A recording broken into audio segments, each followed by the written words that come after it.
Sentar na mesa awe junto com nós tem Reggie, de Shine Music, Jurek Salomon, de One of a Kind, Jairo Evers, de Buleria, Roca Franco como tumbeiro e parte buleria, Shandel Beaumont como rei de tumba e representando Suona, e nós temos Julissa representando Delicious. Ayer à noite tinha inscrição para o Festival de Tumba e hope a nota que nós está aqui na mesa não a inscrever para o festival. Nós a dirigir carta informando-nos que a banda não está aqui na mesa que não está participando no festival e aqui.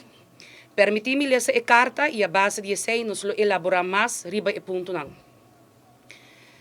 Apreciável senhor Fred Ameren, de nome de banda na musical Buleria, Delicious, Suona, Shine Music e One of a Kind, nós está participando na boa persona que nós não está participando na Festival de Tumba 2024. De seno de manejo de banda não mencionar, nós está concluir com a base de seguinte ponto não, em não está alcançável para por participar e aqui. Ponto número 1. Falta de informação e comunicação. Na diferente ocasião, desde o ano passado, março 2023, a pedir para reunir com o tumbeiro para por concretizar ponto não importante para por engrandecer o festival. Há uma reunião 22 de novembro 2023 com a papel tópico de prêmio, jurado, incluindo jurado de exterior, participação de tumbeiro não de exterior, adaptação de regra, produção, engenheiro de sonido e para agregar categoria de tumba loco. Notulen e confirmação oficial não a recebi teco awe 10 de januário 2024. 9 de januário há uma reunião de urgência chamada por persona a petição de músico para por um update riba e festival qual não presente a expressar na preocupação riba e nível e interesse de organização de festival. De reunião de 9 de januário a informar não presente que o prêmio não e também que cria prêmio para a categoria de tumba loco. A risa é prêmio para a banda premiar, qual a ordem informada em reunião de urgência. Lamentavelmente, se nota para o músico na mês e informação lo não conhecia ainda. Ponto número 2.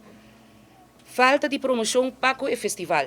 Promoção para a inscrição do festival na Balashi Beer Garden, a ordem promover dia por mês.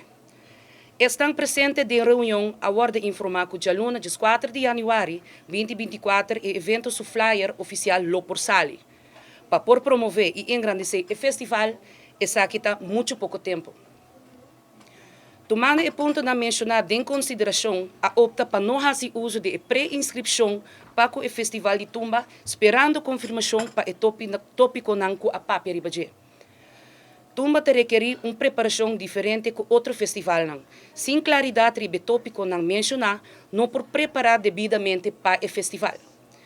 Composição, arreglo e música não para tumba tem necessidade de inversão não adicional para cada participante e banda. E ROI para participante e banda tá o público que está presente, que está presente para por desfrutar. Sem informação devida e na tempo, nenhum participante ou banda lo por tomar decisão se vai invertir no festival. Nossa visão para 2025 está para o gênero de tumba wordo incluir e reconhecer na temporada de carnaval. 2. Para o festival de tumba, sua qualidade wordo elevar. E 3. Para o festival aqui wordo produzir e dirigir por uma organização dedicada. Organização está consistir de músicos com noção de gênero e uma organização com experiência para organizar eventos de magnitude aqui. É lamentável que nós chegamos a uma decisão de extremo aqui, mirando que nós temos festival de tumba na coração e que não está recebendo sua devida atenção e valor. Nós desejamos uma reunião com boa pessoa para apresentar nossa proposição para o Festival de Tumba 2025. Saludos musical, Buleria, Nicole Martina, Delicious, Glenn Recuri, Suona, Raul Piar, Shine Music, Reggie Recuri, One of a Kind, Jurek Salomon. Essa aqui é a carta que nós dirigimos ao presidente de SMAC 10 de januário para 3h45 p.m. à tarde. Nós queremos expressar nossa preocupação a vir junto e a deliberar e elaborar tudo o que está passando atualmente. Nós temos a Libisa, presidente de SMAC, que nos está a apreciar o esforço que sua pessoa e seu time a hinca de tumba ano passado, para nos provar festival de tumba 2023 exitoso, de qual o award permite que haya aqui outra junto para esse festival de 2024 mais grande e exitoso, mará na celebração de Carnaval 70. Lamentavelmente, esse aqui não é caso e nossa raia, nós tomamos a decisão de não participar.